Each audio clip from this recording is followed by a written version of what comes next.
Сайн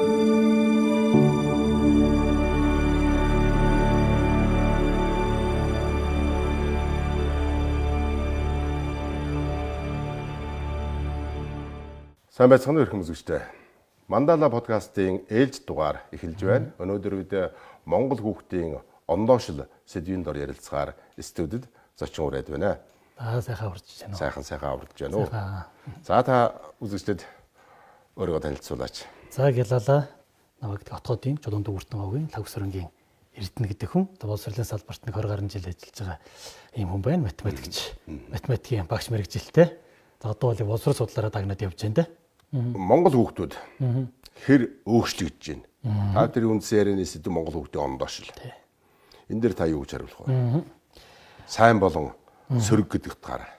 Хүүхэд хүмүүжихдээ ерөөсөд орон зай доторх жаягаар хүмүүждэг. Бид нар тэнд ямар жаяг тэнд үүсгэж өгнө, дараагийн үе яг тэр үгээр бэлтгэдэг. Жишээ нь Япон болон гадны эрдэмтэд төрж ирээд Монголд одоо баруун аймаг руу тий Хангаан дурууны цаатлал руу судалгаанд явсан байна. За судалгаанд явж байхдаа Монгол айлд бууж байгаа. Мэдээж өдөө орон нутгийн очоор хамгийн бас нэг үзэж харахад дэвтэйхэн айлдаад буулгана шүү дээ монголчууд бас байна.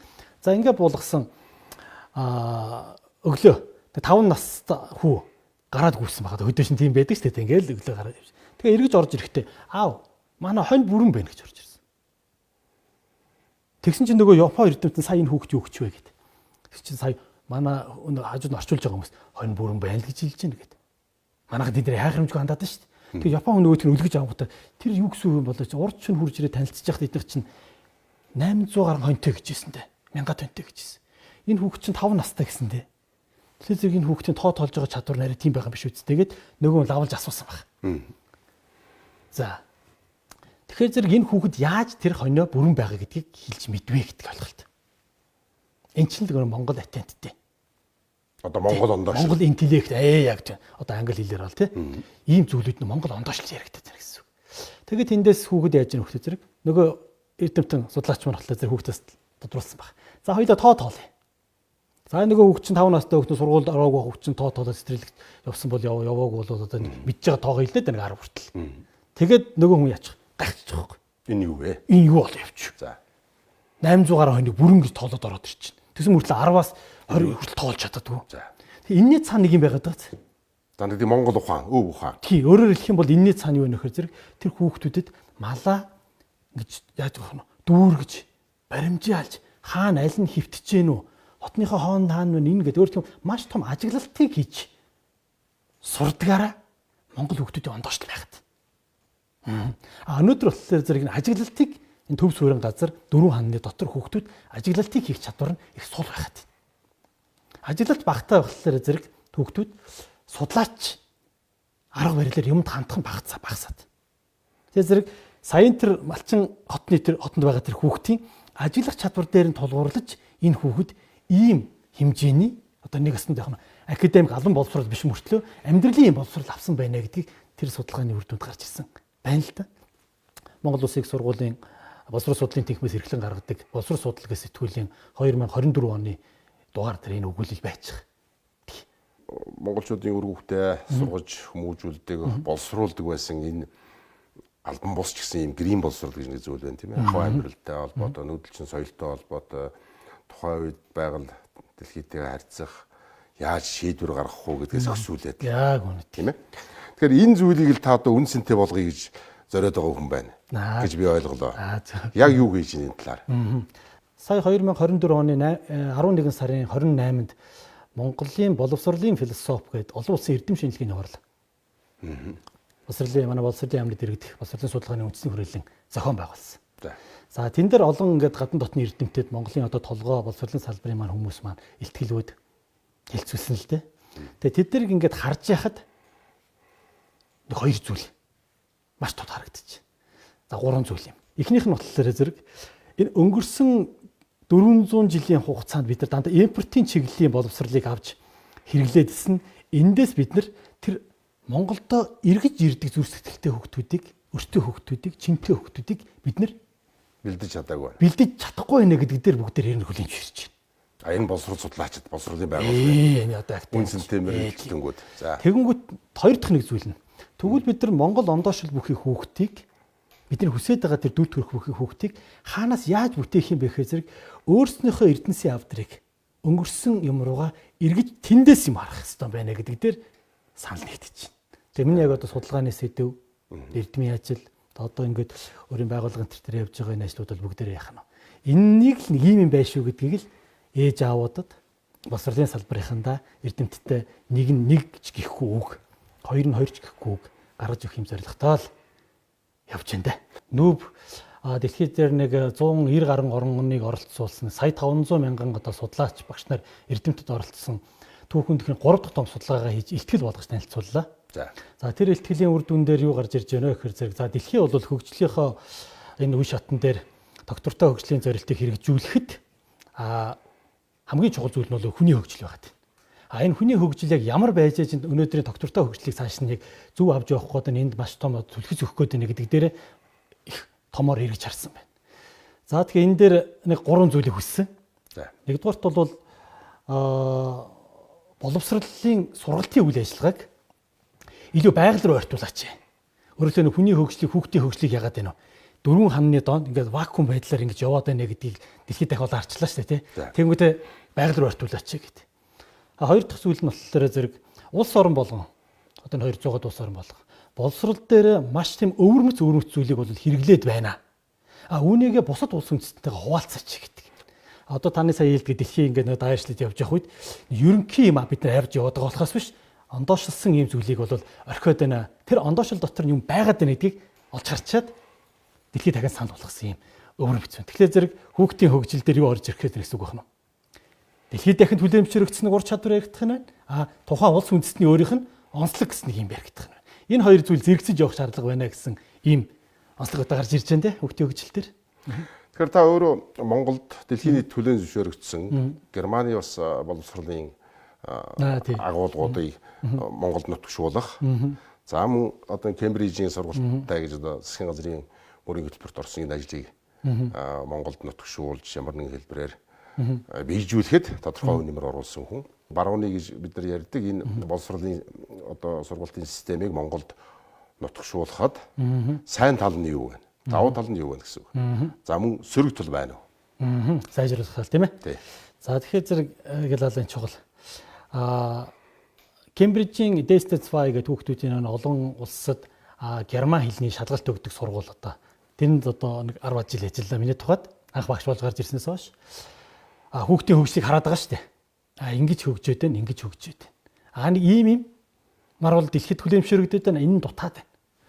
За дараагийн нэг 13-4 жилийн хугацаанд Кембрижийн олон улсын хөтөлбөртөө бас нэлээд ноцолдлоо. За энэний чиглэлтэй бас Монгол Улсын засгийн газраас хэрэгжүүлж ирсэн одоо сургууль Монгол Кембрижийн санаачлах гэх төслүүд дээр ажиллаж байхад дэлхийд хүлээмжшөөрөгдсөн дэлхийн түвшинд гараад тоглолт хийж чадах ийм ур чадварыг хүүхдүүдэд олгоод байна. Багажтай болгоод байна гэсэн үг. Тэгвэл тэр багажаа юуны төлөө хэрэглэх юм? Зорилго нь юу юм гэсэн үг. За. Тэр нь өөрөө яг зөвхөн амин хувийнхаа төлөө хэрэглээд байх юм уу? Эсвэл ямар нэгэн 5 цаас олохын төлөө хэрэглээд байх юм уу? Эсвэл улс орны хөгжлийн төлөө. Яг юунд зориулж хэрэглэх вэ гэдэг дээр маш том асуултын анхаарлын тэмдэгтээ боловсрол яваад байна. За энэ их сонин. Тэгэхээр эндээс одоо юу хэлэх гээд байна гэхээр зэрэг л одоо миний яах нь боловсрол судлал гэдгээрөө хөл тавьсан шалтгаан ерөөсөн юм. Энэ дээр бид юм гаргаж тавих хэрэгтэй юм байна гэж. Кембрижийн хөтөлбөрт ингээд суралцсан маш олон хүүхдүүд гадаад сурч байгаа тийм ээ. За эдгээр одоо төгсч гарч ирээд таны саяын ярьдаг. Одоо нэг амжиргааны төлөө ажиллаж гин үү? Эсвэл бүр та гэлдэж штэ. Хүн төрөлхтний сайн сайхны төлөө, улс орныхоо сайн сайхны төлөө ажиллах тийм боломжтой хүүхдүүд байна уу? Энэ анхаарлын тэмдгээ та тодруулаач. Тэгэхээр зэрэг сурсан эрдмийг өөрөө бид нар амин хувийнхаа амин хүслийнхаа төлөө хэрэглээд байх юм бол энэ Монгол улсад тэр хүмүүст хүн капитал болж гарч чадахгүй шүү дээ, тэ? Дэлхийд дахинд яг адилхан. Тэр хүмүүсийн ур чадвар их дандаа нийтийн сайн сайхны төлөө ингэж умаар байтал нөгөө ур чадварыг яаж ийн хөгтүүд зөвхөн тэр явцуу хэрэглээнд хэрэгэлсэн ийм төвшөндөө байгаад ахаар зэрэг энэ сайхан олон улсын төвшний боловсрол Монгол энэ өв ухаан Монгол энэ ондоошил гэдэг зүйл тэн дээр ялгаар гарч ирч чадахгүй болохоор зэрэг яагаад вэ? Нөгөө бидний бэлдсэн хүмүүс маань дандаа гадагшаага ажиллах хүч болж гараад ерөөсө болж өгдөг. Эргээд наашаага ирээд энд одоо хэдүүлээ болно. Эх орноо сайхан өндөр төвшөнд хөгжүүлээд хөгжлийн дараагийн 5 дахь 6 дахь төв Монгол улс гэдэг юмрав шүү дээ тий. Гэтэл тийм ур чадвар тэр хүүхдүүд эзэмшиж чадаад гарч ирэх хөтлөөр чадна. Монгол хүүхдээс асуудал өгч чадчих. Энэ хамгийн гоё. Хамгийн гол нь юуны төлөө тэрийг хэрэглэх үү гэдэг дээр л нэг юм ухаан дутаад. Ер нь улс орны хөгжлийн хүндэс бол ирээдүйд хөрөнгө оруулалт, боловсролын хөрөнгө оруулалт, ирээдүйн ганц боловсрол биш, хөв хүний төлөвшил тий. Японд одоо бага насны боловсрол олгох багш нарын цалин нэлээх өндөр гэж ярьдаг. Мөн хятад ч гэсэн одоо хүүхдийг хүн болгохын тулд бага наснд нь маш их тийм үнд зүйлүүдийг сургах ёстой гэсэн тийм боловсролын үзэл баримтал байдаг. За энэ зүйлийг та Монголд одоо хайгаад байна гэж би ойлголоо. Тий. Судалгаагаар 50-аас дээш хувь нь хувийн болон улсын зарлаар гадаад өндөр боловсрол, өндөр одоо нэр хүндтэй сургууль сурч эзэмшээд буцаж ирэхгүй байна гэсэн тийм судалгааг төрийн бас байгууллага гаргасан байсан. Монгол хүүхдүүд яаж одоо тэрний битээр ярьдаг татаад байгаа асуудлыг шийдэхин тулд яавал одоо тийм их оронч үзэл, тийм улс орноо гэсэн үзэл, тэр асуудлыг томоор хардаг. Ийм үзлийг зөвхөн тэр амжиргаагаа авч явах төлөө биш. Ийм үзлийг яас болох. За монголчуудын одоо энэ олон 100 жилийн хугацаанд олж авсан боловсролын өнөөдрийн хэллэгээр боловсролын гэж болохоор энэ ойлголтууд Монгол одоо түүхийг урьдчилан судлахад нэлийн юмс байна. Жишээ нь 13 дугаар зууны үед бол university гэдэг үг, өөр их сургууль гэдэг ойлголт Монголд байж. Академик гэдэг тал нь грек, ром талаас байна тий. Эртний. Тэгвэл university гэдэг тал нь Монголоос байсан байна гэдэг энэ ойлголт бас түүхчид тодруулж гаргаж ирж байна. Өөрөөр хэлэх юм бол 13 дугаар зуунд их сургууль байж. Тэгэхээр тэр сургуулиуд одоо яаж байгаа гэхээр тэр эртний сэтгэгч нарын эрдэмд сурна гэхээс илүүгээр тэгвэл өөрийнхөө амьдарч байгаа жаяг дотроос хүүхд яаж юм сурж өөрийгөө бэлдэж нэг төвшөнд гарч ирээд тэрэн дээр нь одоо яах юм нийтийн төлөө гэсэн юм ямар дараагийн ур чадвар эрдэмүүдийг чадваруудыг олгох юм бэ гэдэг ойлголт тэн дээр явж исэн байна. Их сургууль гэдэг нэрээрээ биш. Арай өөр тийм нэрээр одоо би энд нэг тэр хуучны нэр ус энэ дээр ягаад яг юу судлаачдын дээр бол нэлээд гаргаж ирээд явах бах тий. Тэр Монгол хүүхдийг бид нар багаас нь юунд суулгах вэ гэдэг дээр хүнийг хөгжүүлэхдээ яг ийм 13 ийм алхмаар явдгийн шүү гэдэг дээр бидний хөгдөөч юм гаргаж тавьсан байна. Өнөөдөр манайхан боловсролын доо энийг хэрэглэхгүй байна одоохондоо. За тэрийг гүйс таньж мэдээгүй байна. Тэгэхээр зэрэг тэрэн дотор саяын аялын яриан дотор гарч ирээд гадшаага явсан хүүхдүүд юунд тэнд үлдээд байна гэхээр зэрэг нөгөө тав тухтай амьдрал илүү нь ахуй амьдралаа шийдэх гэж тэнд үлдээд байна шүү дээ тий. Тэгэхээр зэрэг тэр ахуй амьдралтай холбоотой зүйл яг саяын хүний хөгжлийн 13-ын алхмыг харахад тэрний сая до 8 дээр 9 дээр очиж ахуй гарч ирж байгаа байхгүй. Яг Монгол хүүхдийн ондоошил гэдэг юм бүтээж байгаа юм юу юм бэ гэдэг түрүүн асуулаа тийм ээ. Тэгэхээр эдний цаана байхад. Тэгээ боловсролын салбараар удахгүй эндээс бас харж судалж ингэж явах байх л да. Өөрөөр хэлбэл манай боловсролын салбарын судалгаа ойрын 300 жил дотор л эргэлдэж байгаа доор. Тэгэхээр зэрэг бид оюунгийнхын сая яриан дотор гарч ирж байгаа их сургуультай холбоотой сая энэ хүний хөгжлийн ингээд алхмууд байна тийм. Эднэр болохоор зэрэг одоогоос идүү 800-аас 1100 жилийн уршааг татагдах гэдэг учраас тэрлүү түүхчид болон боловсролын хамтарсан судалгаанууд хийж нэлээд том юмс гаргаж ирнэ гэж харж байгаа. Ер нь бол нэлээд том чухал юмс бариад авцсан. Жинхэнэ Монгол хүүхдийн ондоошил нөгөө асуултын тэмдэгт хариулт өгөх зүйлүүд энд бас гараад ирсэн. Илүү биш юмаа гэхэд тутгааргүй үнцэнтэй. Тийм боловсролын жишээ нь одоо зөвөр энгийн нэг юу хэлэхэд нэгдсэн үндэсний байгууллагын ерөнхий нарийн бичгийн дарга интернет бүтээрэж Монгол улс хүржиж айлчлаад буцахдаа дараагийн олон Чингис Монголоос төрөхийг дэлхийд дахин хүлээж байгаа шүү гэж хэлээд мордож байгаа байхгүй. Монголчуудын тэр дөрөвний хэлдэг те 800-аас 1100 орчим жилийн тэртегээс ингэж хэрэгжилжсэн хүүхдээ хүмүүжүүлэхтэй, хүнээ хүмүүжүүлэхтэй хэрэгэлдэг онолуудын нэг нь гэрийн гэдэг тодголтой онол байж байгаа. За энэтэй холбоотой ийм судалгаануудыг одоо өнөөдөр ингээд боловсролын одоо судалгаатайгаа олон улсын энэ боловсролтой холбоотой бүгдийг хослуулад ийм байдлаар л судалгаа өрнүүлээ явж байна. Өв соёл гэж бид нэр ярьдаг. Тий. За та өв ухаан гэж ярьж байна. Ялгаа бий юу? За энэ тэгэхээр зэрэг өв уламжлал, өв соёл, өв ухаан гэдэг ийм ойлголтууд байж байгаа. Тэгэхээр зэрэг соёл бол өөрчлөгдөж болдог. Түрүүн хэлээд би нэг ямар жаягийг хүүхдүүдтэй дараагийн үедээ тавьж өгöd энэ өмнөх үед. Тэгвэл тэрэнд тохирсон юу гарч ирдэг байх юм. Тэрэн дээр ил болж гарч ирж байгаа соёлууд гарч ирээд байдаг. Социализмын үеийн соёл гэж байгаа юу? Байгаа. Манжи үеийн соёл гэж байгаа юу? Хуурамтгай. Соёл өөрөө хуурамтгай. За. Соёл ухаан нь. Өв ухаан нь болохоор зэрэг яа нөхлөө зэрэг энэ Монгол гэдэг ондоошл. Монгол хүний гэдэг ондоошлыг бүтээхийн тулд цаана ийм ухаан дээр хөрөлгийн ургамлаар хөрсөн дээр явдгийн шүү гэдгийг ойлголт. Тэгэхээр зэрэг тэр соёлыг бий болгоод байгаа тэ үндэс суурь нь хөрсөн өөрөө яг нь өв ухаан гэдэг юм ойлголт. Энэ өөрөө яг л зэрэг бүх ертөнцийн энэ хууль энэ нэмд ингэж зөгцсөн үнэн чанартай өөрчлөхөд хэцүү. Тийм зүйл учраас гадныхан танаад юу байна? Хүүхдээ хүмүүжүүлэхэд ямар арга хэмжээд байна гэж асуугаад байх нь шүү дээ. Тэгэхээр боловсролын байгууллагууд ингээд олон жил ажиллаад энэ боловсрол судлалын ажил хийгээд ялангуяа энэ боловсролын сургалтын арга зүйг өөрчлөх, сайжруулах тал дээр ингээд судалгаа хийж байгаа. Энэ явцад таны ярьж байгаа энэ өв ухаанд нэг одоо яаж орчин үеийн боловсролтой энэ зүйлтэй хослуулвал бас нийтлэг ямар ийм үзэл байна, зөв арга зам байна гэж үздэг. Яг хувь хүнийхээ тухайд одоо миний нэг баримтлагдаг зарчим бол аль болохоор хүүхдүүд маань дэлхийн топ сургуульд, олон улсын сургуулиудад очиж суралцаж дээд боловсрол эзэмшиж эх орондоо эргэж ирж ажилласаа гэсэн одоо ийм юм дээр дандаа чиглүүлж зөвлөдөг. Одоо хүүхдээсээ гадна ээж аавуудад нь давхар. Тэгэхээр зэрэг ингэж явхад хүүхдүүд маань эргээд нааша Монгол руугаа ирдэг тэр сэтгэл нь энд өрнө. Тэ нэг одоо монголчууд чин гэж ярьдаг та тий. Тэр зүйл нь өөр хүүхдүүдэд багаас нь суулгаж өгөхгүйгээр гадагш нь явуулчихар зэрэг буцаж эх орондоо ирээ гэдэг юмыг юунаас нь үзэл бодлоос нь тэндээ байж байгаа тав тухтайгаар ажиллаад нэг компанид нягтлан хийгээд нэг компанид инженер хийгээд ингээд нэг амьдраадаа хийсэн бодол нь дийлчихэд. Нөгөө жижигхэн бодол. Тий. Одоо зөвхөн өөрийгөө бодсон гэх юм уу? Тэгээ Монгол ухаанд бодсон гэх юм уу тий? Монгол ухаанд байж байгаа тэр 9 дээр яригддаг зүйл. Ирэмб дарааллын өв тэр 8 9 дээр яригддаг зүйлийг өнөөдөр хүүхдүүд маань нэг номер тавьчихад хахлаа зэрэг ингээд байна гэсэн. Тэгээ тэрний өмнө байгаа ухааныг эхэл суулгах ажил.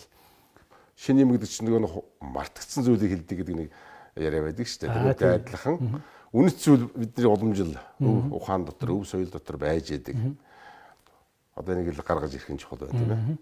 Тэгэхээр зэрэг боловсролын салбарынхаа одоо бодлого боловсруулах төвшин дээр би одоо боловсролын судалгааны үндэсний хүрээлэн боловсролын бодлогын сектор эрхлэгчээр ажиллаж байх үедээ л одоо энэ зүйлүүдийг ингэж цогцоор барьж авч байгаа шүү дээ. Тэгэхээр зэрэг яг тэр сургууль дээр талбар дээр ажиллаж байгаа захирал менежерээр ажиллаж байгаа үедээ багчаар ажиллаж байгаа үедээ яг тухайн өөрийнхөө орогдсон ажлын хонос хөөцөлдөж явж байгаа үедээ ийм нөгөө бүр язгуурынх нь гэдэг юм уу гэж хэлэх юм уу улс хөр хөрсөн болж охоор ийм зүйлүүдийг бол олж харддаг юм байна л дээ.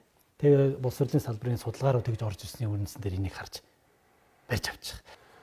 Дэлхийн нийтэд хүлээн зөвшөөрөгдсөн өндөр хөгжилтэй орнуудад гэрж байгаа энэ таны жишээ нь Монгол нутгшуулж явсан энэ боловсролын бүтэц хөтөлбөрүүд Монгол хүүхдүүд хэр тохиромжтой вэ? Сайн тал.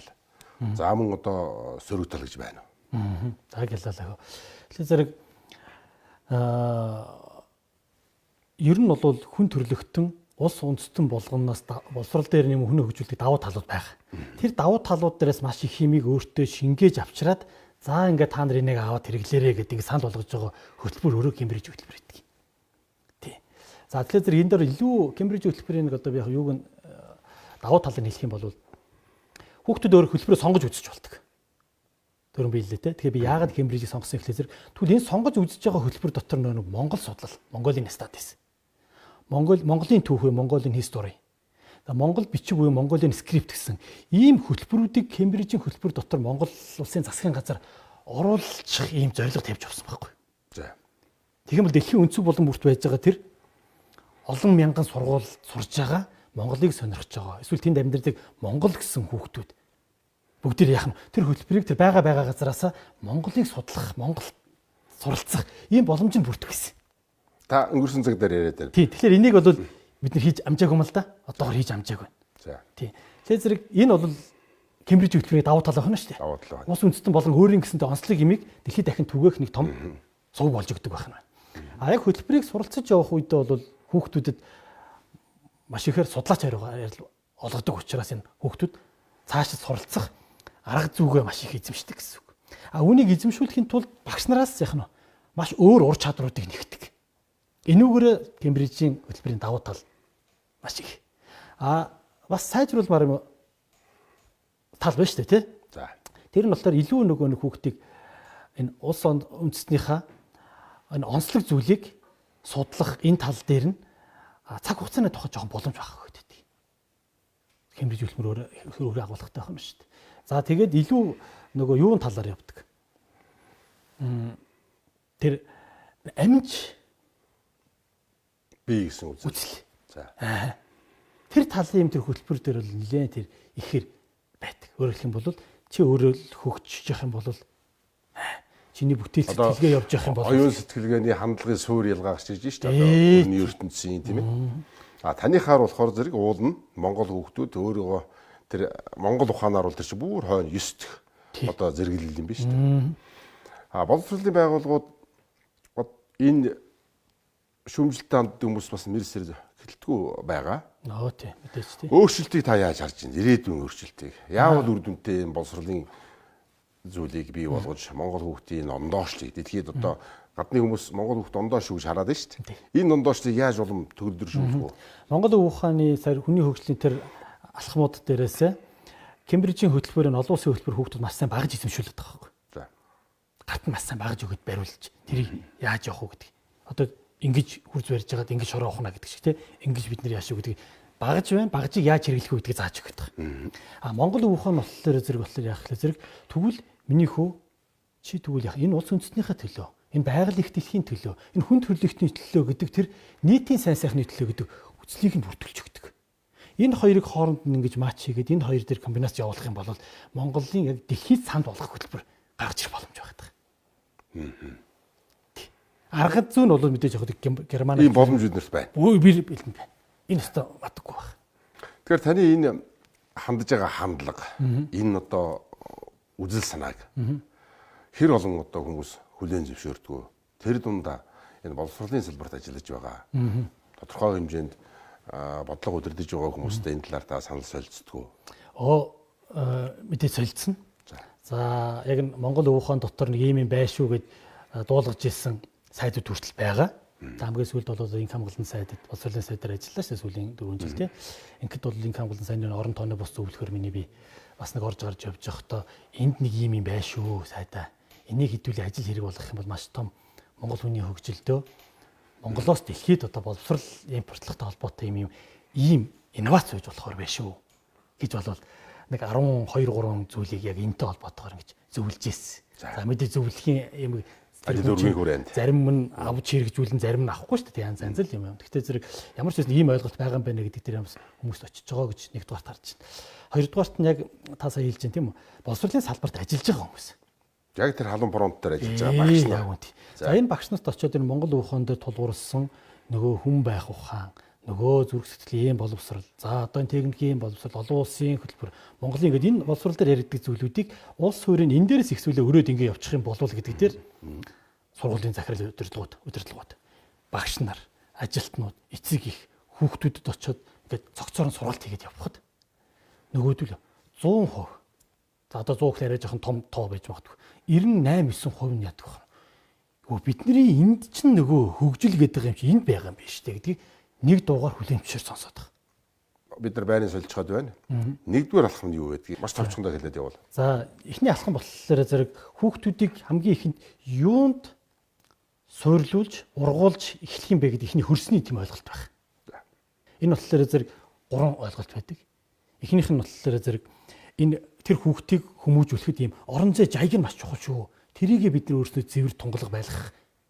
Тэрийг нь орц гарцсан хэн чаддаг байх. Ийм орон зай байх хэрэгтэй шүү гэж. Манай өвдөс тгээс ургаж. Ерөөсөө. Тэрүүгээр авч явжсэн. За орчин. Эхний нэгдүгээр алхмын 3 байгааг нэг юм тий. Хоёр дахь нь болохоор зэрэг энэ хүүхдүүдийг сургаж хүмүүжүүлэхтэй холбоотой өөрийн гэсэн нөгөө нэг юу хана гэхлээр зэрэг жайг.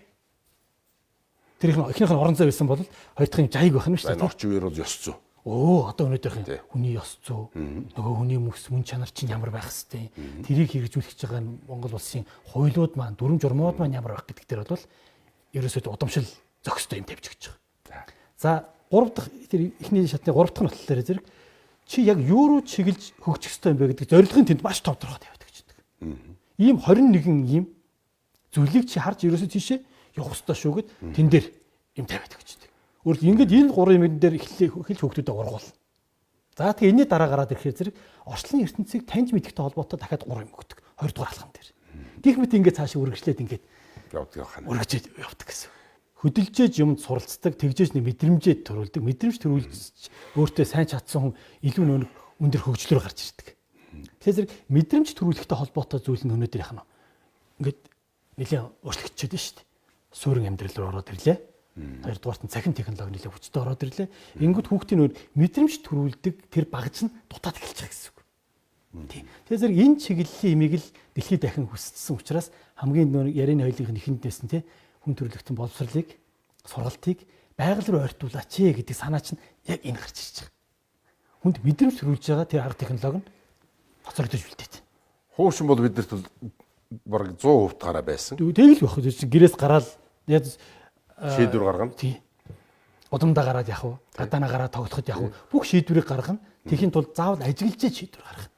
Санаагаараа явж шийдвэр гаргахгүй шүү. Тэгэхээр зэрэг нь ажиглалтан дээр тулгуурлаж хүн хөгждөг энэ чухал ойлголтуудыг л өгдөг нөгөө мэдрэмж өгөөд байгаа зүйл нь багасаад байна. Энийг өнөөдөр орчин үед янз бүрийн тоглоомоор орлуулах гад нөгөөдг нь яагаад барахгүй. Яагаад барахгүй тийм. Also Монгол хүүхдийн ондоошол гэдэг зүйлийг бид нэр ондоошуулах бидэнд нөөц байна. А ондоошох зүйл нь болохоор бид жоохон бидний өвд эцсийн энэ нэг бидэнд үлдээсэн нэг юм дотор бол маш том ондоошлыг бүтээх юу нөх нь. Арга зүй байгаад бүр. Монгол хүүхдүүдийн давуу тал. Таны харснаар юу вэ? Нэг юмыг даван туулдаг нэг ир гэж нэг юм байдаг. Монгол ухаанд бүр юм байдаг. Иргүй гэж юм ойлголт байдаг. Тэгэхээр энэ ир гэдэг энэ ойлголт монгол хүүхдүүдэд их өндөр түвшинд байдаг. За энийг юугаар харах вэ гэхээр би энэ олон улсын хөтөлбөртэй сургуулийн одоо захирал удирдлагаар нэг 10 жил ажилласан. Ингэж ажиллаж байхад нөгөө нэг энд сургууль дээр нэг жилд нэг 40 орчим мини жижиг судалгаанууд хийлгдэг хүүхдүүдээр. За энэ судалгааны үр дүнгуудээс олон улсад авчиж ингэ танилцуулах ажил. Олон улсын International Science Fair гэдэг энэ арга хэмжээнүүдэд жил болгон оролцсон манайх чинь. Тэр олон улсаас ирсэн 400 гаруй хүүхдүүдийн тэр 100 гаруй тэр төсөл дотроос тасгэд нэгэр гарч ирээд орц авчиж байгаа. Дараа нь тэр Америкийн нэгдсэн улсын Чикаго мужи, Иллинойсын ахлах сургууль дээр болсон бас олон улсын шинжлэх ухааны академи дээр манай хүүхдүүд очиж оролцохдоо хоньны годон сүүлний ашиг тус гэдэг ийм судалгаа тэнд очиж Австралийн математик сайенс академиас маш өндөр үнэлгээ авч байгаа байхгүй. Тэнд Монгол хүүхдүүд яаж ч ондоошч харагдаж байна. Юугаараа вэхээр зэрэг өв ухаанаар ондоошоод байна. Соёлоороо биш. Энийг улам сайжруулахын тулд боловсролын байгууллагууд сургууль хүмүүжүүлэгчид юу хийвэл дэх хамгийн үр дүнтэй үргэлжтэй ажиллах болох гэж та үздэг үү? За ганцхан юм байна. Ерөөсөө Монгол өв ухаанд тулгуурсан инновацийг яаж гаргаж ирэх вэ гэдгийг л хүүхдүүд яхна. Ерөнхий боловсролын сургуульд байхдаа тэр 5 дугаар ангиас эхсүүлэл наснасандаа тохирсон судалгаанууд хийх ийм судлаач арга барил сурах хэрэгтэй нэгдүгээрт. Хоёрдугаарт нь энэ хүүхдүүдийг энэ Монгол өв ухаанд тулгуурсан инновац бүтээхээр энэ судлаач арга барил суулгах багш нарыг нь хөгжүүлэхийн тулд багш нарын дунд эрдэм шинжилгээний хурлууд, сургууль хүмүүжүүлэх илтгэл, уншлагуудыг харгал зөөнүүд. Энийг хуваалцахдаа Монгол энэ ухааныг яаж инновац болгож хэрэглээд байгаа юм бэ гэдэг юм руу чиглүүлсэн энэ ажлуудыг боловсролын судалгааны үндэсний хөрөлөн боловсролын ерөнхий газруудаас эднийг бол тухайн орон нутгатаа маш өргөнөөр зохион байгуулах. Энэ чинь шинэ юм оруулж ирэх гэдэг зүйл шүү дээ. Хийдэг ажлуудынхаа тэр суурь ухааныг л илүү жоохон чиглүүлчихээ л гэдэг ойлголт. Тэгэнгүүт хүүхдүүдийн дэлхийд дахины үнэт зүйлүүдийг гой хүндлээд эхэлж байгаа. Тэрийг хүлээмжшүүлж эхэлж байгаа. Би тэгвэл бас ийм онцлогтой шүү гэдгийг нэг хүүхдүүд яаж гэнэ. Хажуугаар нь гаргаж ирж тавьж чадчих. Гэхдээ бүр судалгааны үндэслэлтэй. Дэлхийд дахинд маш өндөр түвшинд маш өрмөцөөр ондоошох боломж бол Монгол өв ухаан байдаг юм байна. Энийг дэлхийд дахин хүлээмжшүүлж байгаа юм байна. Тэгвэл одоо хүүхдүүдийнх нь залуучууд маань Монгол өв ухаанаар ингэж гангаж амьдраасаа гэж бодож байна. Тэгээ бүгдэнд нь сайн сайхан хүсье. За танд их баярлалаа. За гэлээ. Мандала подкастын ээлж дугаарыг хүлээн авч үзсэн үзэгч та бүхэнд баярлалаа. Дараагийн дугаар хүртэл баяртай үзэгчтэй.